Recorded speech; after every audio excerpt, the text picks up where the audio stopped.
Hello friends, आप सभी का स्वागत है एक बार फिर से आपके अपने यूट्यूब चैनल विलेजर्स कॉन्सेप्ट में। फ्रेंड्स, आज का जो वीडियो लेके आए हैं वह रुक्मिणी पब्लिकेशन की तरफ से जो वॉल्यूम 2 बुक अभी हम लोग कवर कर रहे हैं, Bihar police constable written exam 2023 के लिए। आज उसका प्रैक्टिस सेट 9 कवर करेंगे। टेस्ट सीरीज 9 जो है आज हम लोग क्या करेंगे, कवर करेंगे। इससे पहले हम लोग 8 टेस्ट सीरीज जो है पूरा देख चुके हैं। अगर आप लोग उसका वीडियो नहीं देखे हैं तो इस वीडियो के डिस्क्रिप्शन में उसका लिंक दिया हुआ, वहाँ से जाके आप लोग देख सकते हैं, या फिर हमारे चैनल के प्लेलिस्ट में भी जाके आप लोग इस 8 वीडियो को देख सकते हैं। चलिए फिर शुरू करते हैं आज का सेशन। लेकिन इससे पहले आप लोग हमारे चैनल पर नए हैं तो इस चैनल को एक बार सब्सक्राइब जरूर कर लीजिएगा और बगल में बेल आइकन होगा उसको प्रेस करना बिल्कुल मत भूलिएगा। वीडियो अच्छी लगे एक लाइक ज़रूर कर दीजिएगा और अपने दोस्तों में भी इसको शेयर जरूर कर दीजिएगा। तो चलिए शुरू करते हैं आज का सेशन और देखते हैं आज का पहला क्वेश्चन। तो देखिए, पहला क्वेश्चन जो यहाँ पे दिया हुआ है, पहला क्वेश्चन है कि एक 100 ग्राम वजन की गेंद 70 मीटर ऊंचे भवन के शीर्ष पर रखी गई है। गेंद की स्थितिज ऊर्जा क्या होगी? जी बराबर 10 मीटर पर सेकंड स्क्वायर मान लिया जाए। सही आंसर हो जाएगा इसका ऑप्शन नंबर बी। क्या हो जाएगा यहाँ पे? 70 जूल हो जाएगा इसका आंसर। ठीक है। उसके बाद अगला क्वेश्चन दिया हुआ है, यहाँ पे अगला क्वेश्चन पूछा जा रहा है कि सरल सूक्ष्मदर्शी की आवर्धन क्षमता होती है कितनी? सरल सूक्ष्मदर्शी की आवर्धन क्षमता कितनी होती है? तो इसकी जो आवर्धन क्षमता होती है वो होती है 1+dy(f). क्या होती है? 1+dy(f) होती है सरल सूक्ष्मदर्शी की आवर्धन क्षमता। नेक्स्ट क्वेश्चन देखेंगे। नेक्स्ट क्वेश्चन दिया हुआ है 1 फैराड बराबर कितना होता है? 1 फैराड बराबर जो है कितना होता है? तो 1 फैराड बराबर होता है 96,500 कूलम। कितना होता है? 96,500 कूलम होता है 1 फैराडे बराबर। ऑप्शन नंबर बी इस क्वेश्चन का सही आंसर हो जाएगा। नेक्स्ट क्वेश्चन देखेंगे। 50 केजी भार का एक लड़का एक 6 मीटर लंबी खड़ी रस्सी पर 1 मिनट में चढ़ता है। लड़के द्वारा चढ़ाई में विकसित शक्ति क्या होगी? जी बराबर 10 मीटर पर सेंटीमीटर स्क्वायर दिया हुआ है। तो इसका जो सही आंसर है वो हो जाएगा यहाँ पे 50 वाट। क्या हो जाएगा? 50 वाट हो जाएगा। ठीक है। उसके बाद देखेंगे अगला क्वेश्चन। यहाँ पे अगला क्वेश्चन हो जाएगा क्वेश्चन नंबर 5। क्वेश्चन नंबर 5 जो है उसमें क्या जा रहा है कि एक जया तरंग का RMS मान निम्नलिखित के बराबर होता है। यानी कि एक जया तरंग का RMS का मान क्या होता है? सही हो जाएगा इसका यहाँ पे 0.707 अधिकतम मान होगा। क्या हो जाएगा? 0.707 अधिकतम मान हो जाएगा इसका। अगला क्वेश्चन देखेंगे क्वेश्चन नंबर 6। क्वेश्चन नंबर 6 में दिया हुआ है choose the correct indirect speech. Sentence दिया हुआ है Pawan said I am preparing hot coffee for you. I am preparing hot coffee for you. इसको क्या करना है? इनडायरेक्ट स्पीच में चेंज करना है। सही आंसर हो जाएगा इसका ऑप्शन नंबर ए। क्या हो जाएगा? ऑप्शन नंबर ए हो जाएगा। Pawan said that he was preparing hot coffee for me. Option number A हो जाएगा। अगला क्वेश्चन है 7 नंबर दिया हुआ ट्रांसलेट इनटू इंग्लिश। सेंटेंस दिया हुआ है मैं तैरना जानता हूँ। इसको क्या करना है? इंग्लिश में ट्रांसलेट करना है। तो इसका जो इंग्लिश ट्रांसलेट हो जाएगा वो हो जाएगा I know how to swim. क्या हो जाएगा? I know how to swim. Option number B हो जाएगा। अगला है मित्र मिलन कहानी संग्रह किनकी रचना है? मित्र मिलन कहानी संग्रह किनकी रचना है? तो यह रचना है अमरकांत की। किसकी रचना है? अमरकांत की यह रचना है। ठीक है। उसके बाद जो है, उसके बाद दिया हुआ है आलोक पर्व निबंध संग्रह किनकी रचना है? तो यह रचना है हजारी प्रसाद द्विवेदी जी की। किनकी है? हजारी प्रसाद द्विवेदी जी की रचना है आलोक पर्व। ठीक है। उसके बाद देखेंगे अब अगला क्वेश्चन। अगला क्वेश्चन यहाँ पे अगला क्वेश्चन है कि मोहन कलम से लिखता है। इसमें से कौन कारक है? से जो है यह कौन सा कारक है? तो से यहाँ पे हो जाएगा करण कारक। कौन सा कारक हो जाएगा? करण कारक हो जाएगा। अगला क्वेश्चन 11 नंबर में है कि दो इलेक्ट्रॉनों को एक दूसरे के पास लाने में समुदाय की स्थैतिक विद्युत ऊर्जा क्या होगी? विद्युत ऊर्जा क्या होगी? तो विद्युत ऊर्जा इसमें क्या होगी? बढ़ेगी। क्या हो जाएगी? बढ़ेगी। नेक्स्ट क्वेश्चन देखेंगे। अब नेक्स्ट क्वेश्चन यहाँ पे दिया हुआ है कोई इलेक्ट्रॉन जब किसी चुंबकीय क्षेत्र से होकर गुजरता है तब क्या होता है? कोई इलेक्ट्रॉन जब किसी चुंबकीय क्षेत्र से होकर गुजरता है तब क्या होता है? सही आंसर हो जाएगा इसका वेग, ऊर्जा एवं संवेग नियत रहते हैं। कोई इलेक्ट्रॉन जब किसी चुंबकीय क्षेत्र से होकर गुजरती है तो क्या होता है? वहाँ पे वेग, ऊर्जा एवं संवेग नियत रहते हैं, यानी कि कांस्टेंट रहते हैं। क्या होते हैं? कांस्टेंट रहते हैं। ठीक है। उसके बाद देखेंगे अगला question, question number 13। Question number 13 कह रहा है कि धातु कर्म एक प्रक्रिया है। धातु कर्म एक प्रक्रिया है किसकी? धातु कर्म एक प्रक्रिया है अयस्क से धातु के निष्कर्षण की। अयस्क से धातु के निष्कर्षण की एक प्रक्रिया है धातु कर्म। याद रखिएगा ऑप्शन नंबर सी इस क्वेश्चन का सही आंसर है।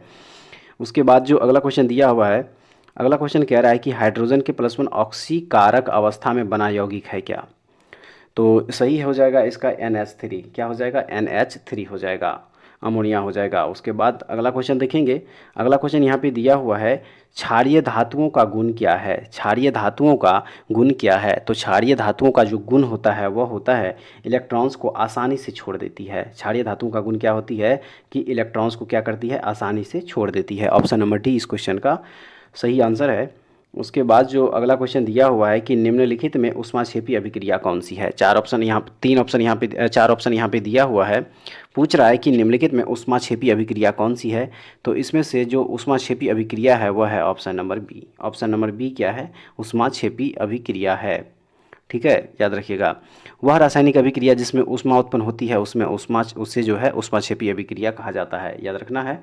उसके बाद जो अगला क्वेश्चन दिया हुआ क्वेश्चन नंबर 17 कह रहा है कि रक्त में पाए जाते हैं, रक्त में पाए जाते हैं क्या। तो रक्त में पाए जाते हैं ऋण आवेशित कण। रक्त में पाई जाती है कौन सी, ऋण आवेशित कण। उसके बाद देखेंगे अब अगला क्वेश्चन। अगला क्वेश्चन दिया हुआ है, निम्नलिखित में से कौन सा एक किए गए कार्य का उदाहरण नहीं है। निम्नलिखित में से कौन सा किए गए कार्य का उदाहरण नहीं है। तो इसमें से लड़के द्वारा कमरे की दीवार को धक्का देना, लड़के द्वारा कमरे के दीवार को धक्का देना जो है यह एक किए गए कार्य का उदाहरण नहीं है। ऑप्शन नंबर ए हो जाएगा। उसके बाद देखेंगे अब अगला क्वेश्चन। अगला क्वेश्चन यहाँ पे दिया हुआ है क्वेश्चन नंबर 19। क्वेश्चन नंबर 19 में है, जल में डिटर्जेंट मिलाकर ग्रीस आदि के दाग हटाए जाते हैं क्योंकि यह क्या होता है। सही हो जाएगा। यहाँ पे इसका आंसर जो होगा वो हो जाएगा ऑप्शन नंबर ए, 2 और 3 दोनों। 2 में दिया हुआ है कि तेल व जल के मध्य पृष्ठ तनाव को घटाता है, तेल व जल के मध्य पृष्ठ तनाव को घटाता है। और 3 में है डिटर्जेंट अणु द्वारा धब्बा का निलंबन हो जाता है। तो जल में डिटर्जेंट मिलाकर ग्रीस आदि के दाग हटाए जाते हैं, यह इसका कारण है। ऑप्शन नंबर 2 और 3 दोनों हो जाएगा। ठीक है। उसके बाद देखेंगे अगला क्वेश्चन। अगला क्वेश्चन है क्वेश्चन नंबर 20। इसमें दिया हुआ है कि अमाशय की पीएच श्रेणी होती है क्या। अमाशय की पीएच श्रेणी क्या होती है। तो इसकी जो श्रेणी होती है वो होती है 1.5 से लेकर 2.0 तक, 1.5 से लेकर 2.0 के बीच अमाशय की पीएच श्रेणी। नेक्स्ट देखेंगे। नेक्स्ट यहाँ पे दिया हुआ है कि मानव की आहार नाल, एलिमेंट्री कैनाल जो होती है, के विभिन्न भागों के सही क्रम का चयन कीजिए। मानव के आहार नाल के विभिन्न भागों के सही क्रम का चयन कीजिए। तो इसका जो सही क्रम है वह है ऑप्शन नंबर ए जो दिया हुआ है। पहले मुख होता है, उसके बाद ग्रसिका, फिर आमाशय, क्षुद्रांत, उसके बाद वृहद्रांत। ऑप्शन नंबर ए सही हो जाएगा इस क्वेश्चन का आंसर। उसके बाद देखेंगे अब अगला क्वेश्चन 22 नंबर, प्रतिजैविक किसके उपचार में प्रभावी है। प्रतिजैविक जो है यह किसके उपचार में प्रभावी है। तो यह जो है प्रभावी है हैजा के उपचार में। प्रतिजैविक किसके उपचार में प्रभावी है। तो यह हैजा के उपचार में प्रभावी है। ऑप्शन नंबर डी इस क्वेश्चन का सही आंसर हो जाएगा। उसके बाद जो नेक्स्ट क्वेश्चन यहाँ पे दिया हुआ है वह है, मनुष्यों में अनैच्छिक क्रियाएं जैसे कि रक्त दबाव, लार और उल्टी को किसके द्वारा नियंत्रित किया जाता है। किसके द्वारा नियंत्रित किया जाता है। तो यह नियंत्रित किया जाता है मेड्यूला के द्वारा। मेड्यूला के द्वारा जो है यह अनैच्छिक क्रियाएं नियंत्रित की जाती है। नेक्स्ट देखेंगे। नेक्स्ट यहाँ पे दिया हुआ है कि वाष्पोत्सर्जन इनमें से मुख्यतः किस स्थल पर नहीं होता है। वाष्पोत्सर्जन इनमें से मुख्यतः किस स्थल पर नहीं होता है। तो यह जो है अंतःकोशिकीय अंतरालों पर नहीं होता है, अंतःकोशिकीय अंतरालों पर नहीं होता है। ऑप्शन नंबर ए इस क्वेश्चन का सही आंसर हो जाएगा। उसके बाद देखेंगे अब अगला क्वेश्चन। अगला क्वेश्चन 25 नंबर कह रहा है कि कौन सा विकल्प सही ढंग से उस पथ को दर्शाता है जो मानव पुरुष जनन प्रणाली से शुक्राणु मुक्त होने पर तय करते हैं। तो इस क्वेश्चन का जो आंसर है वह है ऑप्शन नंबर बी। सबसे पहले क्या होता है टेस्टिस, उसके बाद होता है वास डिफरेंस, फिर यूरेथ्रा, उसके बाद जाके जो है पेनिस हो जाता है। ऑप्शन नंबर बी इस क्वेश्चन का सही आंसर होगा। उसके बाद देखेंगे अब अगला क्वेश्चन 26 नंबर, जीवों का निम्न में से कौन सा समूह अन्य पौधों और जीवों को मारे बिना उनसे पोषण प्राप्त करता है। जीवों का निम्न में से कौन सा समूह। तो इसमें से जो जीवों का समूह है वह है ऑप्शन नंबर ए में जो दिया हुआ है जूं, फीताकृमि, जोंक और अमरबेल। ये सब के सब जो है जीवों, पौधों या जीवों को मारे बिना उनसे पोषण प्राप्त करता है। कौन कौन, जूं, फीताकृमि, जोंक और अमरबेल। ऑप्शन नंबर ए याद रखिएगा। नेक्स्ट क्वेश्चन दिया हुआ है, नेक्स्ट क्वेश्चन यहाँ पे है कि निम्न में से कौन सा अमाशय में बनने वाला एक प्रोटीन पाचक एंजाइम है। अमाशय में बनने वाला एक प्रोटीन पाचक एंजाइम इनमें से कौन सा है। तो वह एंजाइम है पेप्सिन एंजाइम। कौन सी एंजाइम है, पेप्सिन एंजाइम है। अमाशय में बनने वाला एक प्रोटीन पाचक एंजाइम जो होती है वह कौन सी एंजाइम होती है। तो यह पेप्सिन एंजाइम होती है। ऑप्शन नंबर सी इस क्वेश्चन का सही आंसर हो जाएगा। अब आइए अगला क्वेश्चन देखेंगे 28 नंबर। पौधों में उत्सर्जन के संबंध में निम्नलिखित कथनों में से एक के अलावा अन्य सभी सही है, उस गलत कथन की पहचान कीजिए। तो इसमें जो गलत कथन है वह है ऑप्शन नंबर सी में जो दिया हुआ है कि पौधों में उनके अपशिष्ट उत्पादों के निष्कासन के लिए कई विशिष्ट अंग होते हैं। यह जो है यहाँ पे क्या हो जाएगा, गलत कथन दिया हुआ है।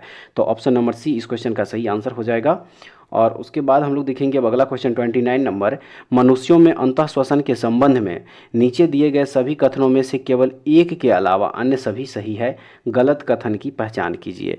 तो इसमें जो गलत कथन है वह है ऑप्शन नंबर ए में जो दिया हुआ है, यानी कि ए में जो दिया हुआ है 1, वही यही जो है यहाँ पे क्या हो जाएगा, गलत कथन दिया हुआ है। क्या है यह, तो पसलियाँ अंदर धंसती है और डायाफ्राम ऊपर की ओर फूलता है। यह कथन जो है गलत कथन है।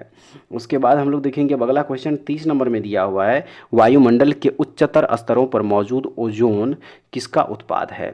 तो सही हो जाएगा इसका ऑक्सीजन पर पराबैंगनी अल्ट्रावायलेट विकिरण का प्रभाव है। किसका, ऑक्सीजन पर पराबैंगनी विकिरण का प्रभाव। नेक्स्ट देखेंगे, नेक्स्ट दिया हुआ है कि मात्र रासायनिक क्रिया से निर्माण होता है, मात्र रासायनिक क्रिया से निर्माण होता है। तो यह जो निर्माण होता है वह है CFC यानी कि क्लोरोफ्लोरोकार्बन। मात्र रासायनिक क्रिया से निर्माण कौन होता है, तो यह होता है CFC यानी कि क्लोरोफ्लोरोकार्बन। उसके बाद अब आइए अगला क्वेश्चन देखेंगे, क्वेश्चन नंबर 32। मैथ का क्वेश्चन देखिए, इसका आंसर बता देते हैं, आप लोग खुद इसको सॉल्व कर लीजिएगा। तो 32 नंबर क्वेश्चन का आंसर है option number D. Option number D है 32 नंबर क्वेश्चन का आंसर। और उसके बाद जो 33 नंबर क्वेश्चन दिया हुआ है, 33 नंबर क्वेश्चन का आंसर है यहाँ पे option number C, option number C. 34 number का आंसर है ऑप्शन नंबर बी और 35 नंबर क्वेश्चन का आंसर है ऑप्शन नंबर बी। ठीक है, अब आइए देखेंगे अगला क्वेश्चन, क्वेश्चन नंबर 36 दिया हुआ है इसमें कि भारत में बैंकिंग विनियमन अधिनियम कब में पारित किया गया था। बैंकिंग विनियमन अधिनियम जो है भारत में कब पारित किया गया था, तो यह पारित किया गया था 1949 ईस्वी में। 1949 ईस्वी में यह पारित किया गया था, याद रखिएगा। उसके बाद अगला क्वेश्चन दिया हुआ है कि चीन पर शासन करने वाला अंतिम राजवंश कौन सा था और चीन गणराज्य की स्थापना किस वर्ष में हुई थी। चीन पर शासन करने वाला अंतिम राजवंश कौन था और चीन गणराज्य की स्थापना किस वर्ष में हुई थी। तो जो इसका चीन पर अंतिम राजवंश जो था वह था किंग राजवंश। ठीक है, किंग राजवंश जो है यह चीन पर शासन करने वाला अंतिम राजवंश था और चीन में गणराज्य की स्थापना 1911 ईस्वी में हुई थी। ऑप्शन नंबर ए इस क्वेश्चन का सही आंसर हो जाएगा। उसके बाद अब हम लोग देखेंगे अगला क्वेश्चन। अगला क्वेश्चन दिया हुआ है 38 नंबर में कि आबू धाबी किस देश की राजधानी है। आबू धाबी किस देश की राजधानी है, तो यह राजधानी है संयुक्त अरब अमीरात की, जिसे कि UAE भी कहा जाता है। क्या कहा जाता है, UAE भी कहा जाता है। और इसी देश की राजधानी है आबू धाबी। आबू धाबी याद रखिएगा। उसके बाद देखेंगे अब अगला क्वेश्चन। अगला क्वेश्चन है कि भारत में पहली पंचवर्षीय योजना का आधार था क्या। भारत में पहली पंचवर्षीय योजना का जो आधार था वह कौन सा आधार था, तो वह आधार था हेरोड डोमर मॉडल। कौन सा, हेरोड डोमर मॉडल। ठीक है, और यह पंचवर्षीय योजना का जो कार्यकाल था वह था 1951 से लेकर 56 तक। 1951 से 56 जो है यह काल था प्रथम पंचवर्षीय योजना का। और यह मॉडल जो है किस मॉडल पर आधारित था, तो यह था हेरोड डोमर मॉडल पर। उसके बाद अगला क्वेश्चन देखेंगे 40 नंबर में कि किस समिति के सिफारिश पर ग्राम पंचायत या पंचायतों को संवैधानिक संस्था का दर्जा प्राप्त हुआ। किस समिति के सिफारिश पर, तो वह उस समिति का नाम है सिंधवी समिति। कौन सी समिति, सिंधवी समिति। ठीक है, उसके बाद अगला क्वेश्चन देखेंगे 41 नंबर क्वेश्चन दिया हुआ है, मैथ का क्वेश्चन है। इसका जो आंसर है वह है option number C. 41 number question का आंसर सी है। उसके बाद जो अगला क्वेश्चन दिया हुआ है क्वेश्चन नंबर 42, निम्नलिखित में से कौन सा 2014 में भारत का 29वां राज्य बना था। 2014 में भारत का 29वां राज्य जो बना था उस राज्य का नाम क्या है, तो वह राज्य है तेलंगाना। कौन सा राज्य है, तेलंगाना है। यह किस ईस्वी में बना था, 2014 ईस्वी में 29वां राज्य बना था भारत का। उसके बाद अगला क्वेश्चन है कि सार्क में कितने सदस्य देश शामिल है। सार्क जो है इसमें कितने सदस्य देश वर्तमान में शामिल है, तो इसमें जो वर्तमान में सदस्य देश है वह है टोटल 8 देश। ठीक है, 8 देश जो है वर्तमान में सार्क में शामिल है। बात करें अगर सार्क की, तो सार्क की जो स्थापना हुई थी वह हुई थी 1985 ईस्वी में। कब हुई थी, 1985 ईस्वी में हुई थी, याद रखिएगा। उसके बाद देखेंगे अगला क्वेश्चन 44 नंबर, कोरोमंडल तट निम्नलिखित किन 2 राज्यों की गृह भूमि है। किन 2 राज्यों की गृह भूमि है कोरोमंडल तट, तो सही हो जाएगा इसका तमिलनाडु और आंध्र प्रदेश। तमिलनाडु और आंध्र प्रदेश की जो है यह गृह भूमि है कोरोमंडल तट। ऑप्शन नंबर डी जो है सही हो जाएगा इस क्वेश्चन का आंसर। अगला क्वेश्चन 45 में दिया हुआ है, निम्नलिखित में से कौन सा एक आसियान देश का संस्थापक सदस्य है? कौन सा एक आसियान देश का संस्थापक सदस्य है? तो वह देश है, याद रखिएगा, मलेशिया। कौन सा देश है? मलेशिया देश है। ठीक है। बात करें आसियान की, तो इसकी जो स्थापना हुई थी वह हुई थी 1967 ईस्वी में। ये भी याद रखिएगा आप लोग। ठीक है, 1967 ईस्वी में आसियान की स्थापना हुई थी। उसके बाद जो अगला क्वेश्चन है 46 नंबर की, निम्न में से कौन से स्वतंत्रता सेनानी ने जेल की दीवारों पर कमला लिखा था? कमला लिखा था, तो उस स्वतंत्रता सेनानी का नाम वीडी सावरकर है, वीडी सावरकर। उसके बाद अगला क्वेश्चन है 47 नंबर दिया हुआ कि निम्नलिखित में से दक्षिण अफ्रीका की प्रशासनिक राजधानी कौन सी है? दक्षिण अफ्रीका की जो प्रशासनिक राजधानी है वह है प्रिटोरिया। कौन सी है? प्रिटोरिया है। उसके बाद अगला है कि अजय जयराम निम्नलिखित खेलों में से किस खेल में भारत का प्रतिनिधित्व करता है? तो यह प्रतिनिधित्व करता है बैडमिंटन में। अजय जयराम भारत की ओर से बैडमिंटन खेल में क्या करता है? यह प्रतिनिधित्व करता है। ऑप्शन नंबर डी इस क्वेश्चन का सही आंसर हो जाएगा। उसके बाद देखेंगे अगला क्वेश्चन नंबर 49 में यहाँ पे दिया हुआ है कि निम्न प्रधानमंत्री के उनके कार्यकाल के अनुसार व्यवस्थित करें। उनके कार्यकाल के अनुसार व्यवस्थित करें, तो इस क्रम में जो सबसे पहला नाम आएगा वो आएगा पीवी नरसिम्हा राव का। पीवी नरसिम्हा राव का इनका जो कार्यकाल था वह था 1991 से लेके 96 तक। उसके बाद जो है अगला आता है अटल बिहारी वाजपेयी जी। अटल बिहारी वाजपेयी जी, इनका जो सबसे पहला कार्यकाल हुआ था वह हुआ था 1996 ईस्वी में ही। उसके बाद तीसरे नंबर पे हैं एच डी देवगौड़ा जी, और इनका जो कार्यकाल था वह था 1996 से लेके 97 तक।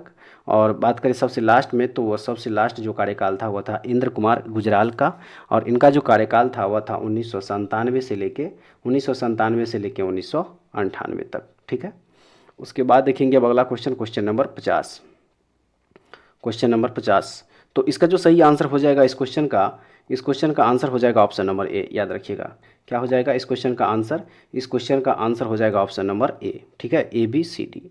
उसके बाद हम लोग देखेंगे अब अगला क्वेश्चन नंबर 50। क्वेश्चन नंबर 50 में दिया हुआ है कि तात्या टोपे उन सेना नायकों में से एक थे जिन्होंने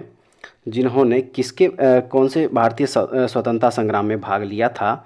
तो यह हो जाएगा 1857 के जो भारतीय स्वतंत्रता संग्राम हुआ था उसमें भाग लिया था। ऑप्शन नंबर ए इस क्वेश्चन का सही आंसर हो जाएगा। उसके बाद जो अगला क्वेश्चन दिया हुआ है 51 नंबर, उसमें कह रहा है कि निम्न में से किसने भारतीय संविधान को हिंदुओं का निकाय कहा है? हिंदुओं का निकाय कहा है। निम्न में से किसने भारतीय संविधान को हिंदुओं का निकाय कहा है? तो यह कहा है लॉर्ड विस्कॉन्ट ने। किसने? लॉर्ड विस्कॉन्ट ने। उसके बाद अगला क्वेश्चन है कि निम्नलिखित में से कौन सी पहाड़ियाँ मेघालय में स्थित नहीं है? इनमें से कौन सी पहाड़ियाँ मेघालय में स्थित नहीं है? तो वह पहाड़ियाँ है, याद रखिएगा, जावादी पहाड़ियाँ। जावादी पहाड़ियाँ जो है यह मेघालय में स्थित नहीं है। बाकी जैंतिया, खासी, गारो ये सब के सब जो है मेघालय में स्थित है। उसके बाद देखेंगे अगला क्वेश्चन यहाँ पे दिया हुआ है कि निम्नलिखित में से कौन सा महासागर दुनिया में तीसरा सबसे बड़ा महासागर है? तीसरा सबसे बड़ा महासागर दुनिया में कौन सा है? तो वह है हिंद महासागर। हिंद महासागर जो है दुनिया में तीसरा सबसे बड़ा महासागर है, याद रखिएगा। उसके बाद देखेंगे अब अगला क्वेश्चन नंबर 54। क्वेश्चन नंबर 54 में यहाँ पे दिया हुआ है कि भारत के उत्तरी मैदान पूरी तरह से किस मिट्टी से निर्मित है? भारत के उत्तरी मैदान जो है पूरी तरह से किस मिट्टी से निर्मित है? तो यह निर्मित है जलोढ़ मिट्टी से। कौन सी मिट्टी से? जलोढ़ मिट्टी से निर्मित है। नेक्स्ट है कि निम्नलिखित में से कौन सा सकल घरेलू उत्पाद में शामिल होता है? निम्नलिखित में से कौन सा सकल घरेलू उत्पाद में शामिल होता है? तो यह होता है अंतिम वस्तुओं की बिक्री। अंतिम वस्तुओं की बिक्री किस में शामिल होती है? सकल घरेलू उत्पाद में शामिल होती है। अब आइए अगला क्वेश्चन देखेंगे। अगला क्वेश्चन है 56 नंबर में कि स्वतंत्र भारत में देश की प्रथम औद्योगिक नीति की घोषणा किस वर्ष की गई थी? स्वतंत्र भारत में देश की प्रथम औद्योगिक नीति की घोषणा किस वर्ष की गई थी? तो यह की गई थी 1948 ईस्वी में। कब की गई थी? 1948 ईस्वी में की गई थी प्रथम औद्योगिक नीति की घोषणा स्वतंत्र भारत में। ठीक है। अब देखेंगे अगला क्वेश्चन 57 नंबर में है कि भू राजस्व के लिए अस्थायी बंदोबस्त प्रणाली किसके द्वारा लागू किया गया था? भू राजस्व के लिए अस्थायी बंदोबस्त प्रणाली किसके द्वारा लागू किया गया था? तो यह लागू किया गया था लॉर्ड कॉर्नवालिस के द्वारा। किसके द्वारा? लॉर्ड कॉर्नवालिस के द्वारा जो है यह लागू किया गया था। और कब लागू किया गया था? 1793 ईस्वी में। कब? 1793 ईस्वी में, ये भी याद रखिएगा, 1793 ईस्वी में। उसके बाद जो अगला क्वेश्चन दिया हुआ है कि 2.5 दिन का झोपड़ा मस्जिद का निर्माण अजमेर में किसके द्वारा करवाया गया था? किसके द्वारा करवाया गया था? तो यह करवाया गया था कुतुबुद्दीन ऐबक के द्वारा। 2.5 दिन का झोपड़ा मस्जिद का निर्माण किसके द्वारा करवाया गया था? तो यह कुतुबुद्दीन ऐबक के द्वारा करवाया गया था। अब आइए देखेंगे अगला क्वेश्चन 59 नंबर क्वेश्चन में दिया हुआ है कि भारत के संविधान का कौन सा अनुच्छेद चुनाव आयोग को संसद और राज्य विधानसभाओं के चुनाव का पर्यवेक्षण करने की शक्ति देता है? वह कौन सा अनुच्छेद है? तो वह अनुच्छेद है अनुच्छेद 324। अनुच्छेद 324, ऑप्शन नंबर डी याद रखिएगा, इस क्वेश्चन का सही आंसर हो जाएगा। और उसके बाद जो अगला क्वेश्चन दिया हुआ है, भारत बांग्लादेश भूमि सीमा समझौते के संशोधित संस्करण को दोनों देशों द्वारा भारतीय संविधान के किस संशोधन के तहत अंगीकृत किया गया था? किस संशोधन के तहत? तो यह संशोधन था 100वां संवैधानिक संशोधन अधिनियम 2015। कौन सा? 100वां संवैधानिक संशोधन अधिनियम 2015। ठीक है, ऑप्शन नंबर बी सही हो जाएगा। उसके बाद जो है अगला क्वेश्चन देखिए, मैथ का क्वेश्चन यहाँ पे दिया हुआ है 61 नंबर में, और इसका जो आंसर है वो है ऑप्शन नंबर सी। इस क्वेश्चन का आंसर क्या है? ऑप्शन नंबर सी है। और अगला क्वेश्चन दिया हुआ है 62 नंबर, इस क्वेश्चन का जो आंसर दिया हुआ है वह है ऑप्शन नंबर बी। और उसके बाद जो दिया हुआ है अगला क्वेश्चन 63 नंबर, अगला क्वेश्चन दिया हुआ है 63 नंबर, इस क्वेश्चन का जो आंसर है वह है ऑप्शन नंबर बी। और 64 नंबर जो क्वेश्चन यहाँ पे दिया हुआ है इसका आंसर है ऑप्शन नंबर सी। ठीक है, उसके बाद जो अगला क्वेश्चन दिया हुआ है 65 नंबर, इस क्वेश्चन का आंसर हो जाएगा ऑप्शन नंबर ए हो जाएगा, इसका आंसर ऑप्शन नंबर ए हो जाएगा। और उसके बाद जो दिया हुआ है अगला क्वेश्चन 66 नंबर कह रहा है कि भारत की पहली इंजन रहित रेलगाड़ी का नाम क्या है? भारत की पहली इंजन रहित रेलगाड़ी का नाम क्या है? तो भारत की जो पहली इंजन रहित रेलगाड़ी है वह है वंदे भारत एक्सप्रेस। कौन सा? वंदे भारत एक्सप्रेस, याद रखिएगा, वंदे भारत एक्सप्रेस। उसके बाद दिया हुआ है अगला क्वेश्चन 67 नंबर में कि निम्न में से कौन सी हिमाचल प्रदेश की एक मार्शल नृत्य शैली है?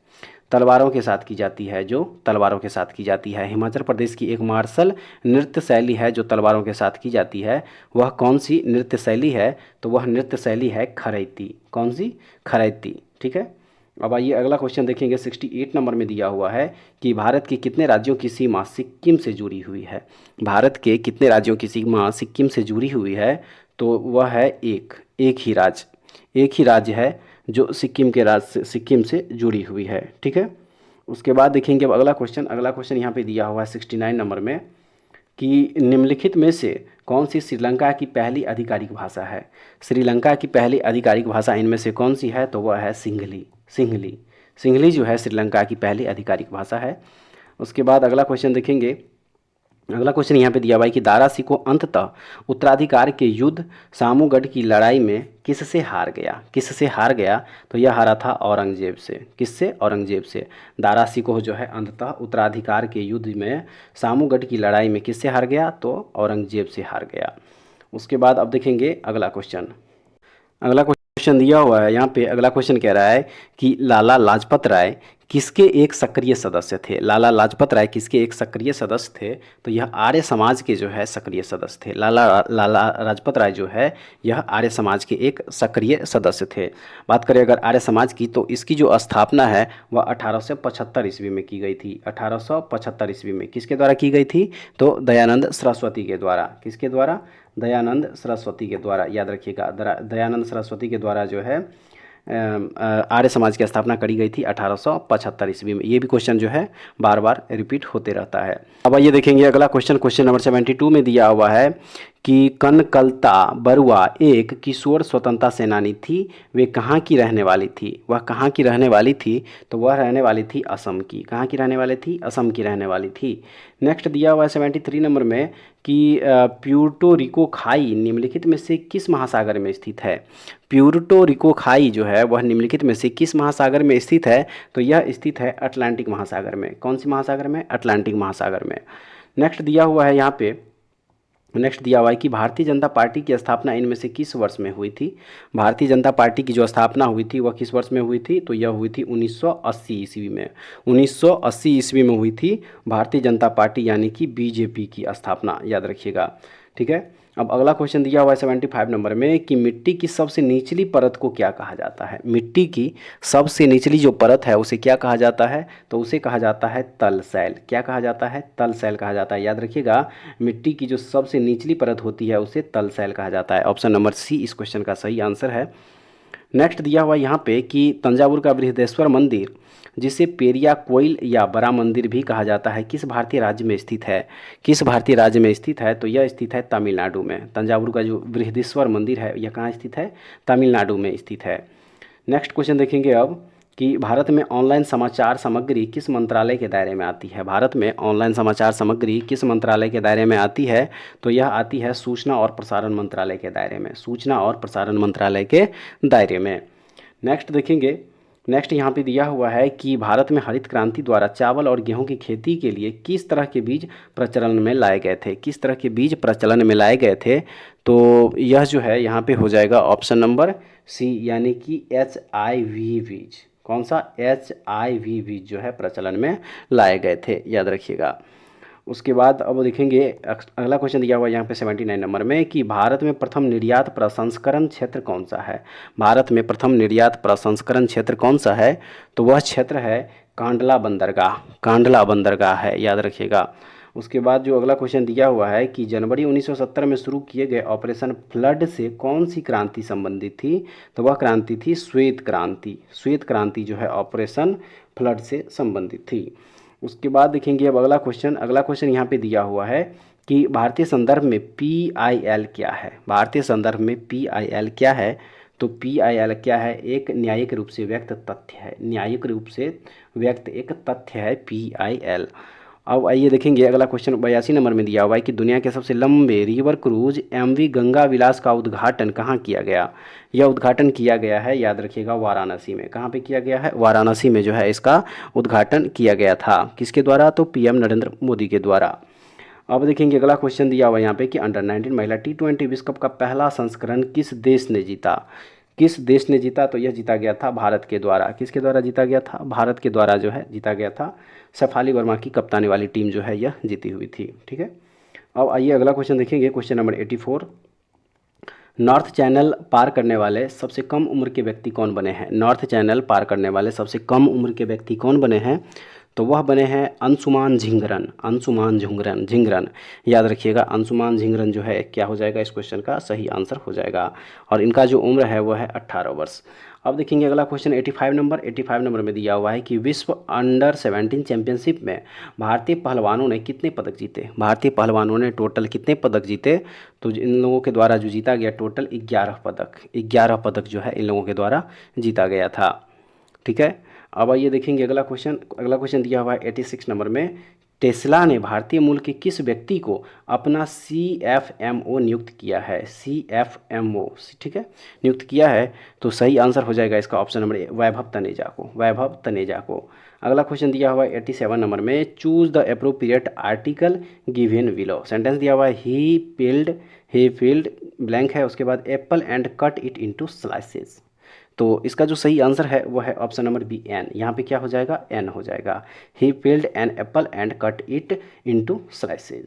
उसके बाद जो अगला क्वेश्चन है, अगला क्वेश्चन 88 नंबर कह रहा है choose the meaning of the Adam given below. Adam यहाँ पे दिया हुआ है आर्गस आइड पीपल। आर्गस आइड पीपल, इसका जो मतलब हो जाएगा वो हो जाएगा एंग्री पीपल। क्या हो जाएगा, एंग्री पीपल हो जाएगा। इसका मतलब होता है काफ़ी नाराज लोग। क्या होता है, काफ़ी नाराज लोग होता है, ठीक है, काफ़ी नाराज लोग। उसके बाद देखेंगे अब अगला क्वेश्चन दिया हुआ है 89 नंबर में है चूज़ द एप्रोप्रिएट वॉइस। क्या दिया हुआ है, एप्रोप्रिएट वॉइस जो है इसको क्या करना है, चूज करना है। यहाँ पे जो एक वॉइस दिया हुआ है एक्टिव वॉइस, वो दिया हुआ है कि Rick had completed graduation. Active voice में दिया हुआ है, एक्टिव वॉइस में दिया हुआ है, इसको क्या करना है, पैसिव वॉइस में चेंज करना है। तो इसका जो पैसिव वॉइस हो जाएगा वो हो जाएगा graduation had been completed by Rick, ठीक है। अब देखेंगे अगला क्वेश्चन नंबर 90 नंबर क्वेश्चन में यहाँ पे दिया हुआ है choose the antonym of when. When जो वर्ड दिया हुआ है इसका क्या करना है, एंटोनिम यहाँ पे चूज करना है। एंटोनिम यहाँ पे हो जाएगा मॉडेस्ट। क्या हो जाएगा, मॉडेस्ट हो जाएगा। वेन का मतलब होता है घमंडी, जबकि मॉडेस्ट का मतलब क्या होता है, विनम्र होता है। क्या होता है, विनम्र होता है। याद रखिएगा ऑप्शन नंबर डी इस क्वेश्चन का सही आंसर हो जाएगा। अब देखेंगे अगला क्वेश्चन नंबर 91। कह रहा है कि निम्नलिखित में कौन सही है। 4 ऑप्शन दिया हुआ है इसमें से ऑप्शन नंबर जो सी दिया हुआ है यानी कि ए और बी दोनों के दोनों जो है यहाँ पे क्या है, सही है। अब आइए देखेंगे अगला क्वेश्चन। अगला क्वेश्चन जो यहाँ पे दिया हुआ है क्वेश्चन नंबर 92, एक अपूर्णतया पारदर्शी पदार्थ निर्वात में अदृश्य होगा यदि अपवर्तनांक जो है कितना म्यू है। सही आंसर हो जाएगा इसका ऑप्शन नंबर क्या हो जाएगा, एक म्यू हो जाएगा। यहाँ पे क्या हो जाएगा, एक म्यू हो जाएगा। नेक्स्ट देखेंगे 93 नंबर। 93 में दिया हुआ है कि जल प्रदूषण निवारण तथा नियंत्रण अधिनियम किस वर्ष लागू किया गया था। जल प्रदूषण निवारण तथा नियंत्रण अधिनियम जो है किस वर्ष लागू किया गया था, यह लागू किया गया था 1974 ईस्वी में। 1974 ईस्वी जो है इस क्वेश्चन का सही आंसर है। अगला है इमल्सीकृत वसा का पाचन होता है किसके द्वारा। इमल्सीकृत वसा का पाचन किसके द्वारा होता है, तो यह होता है लाइपेज के द्वारा। लाइपेज के द्वारा जो है इमल्सीकृत वसा का पाचन होता है, याद रखिएगा।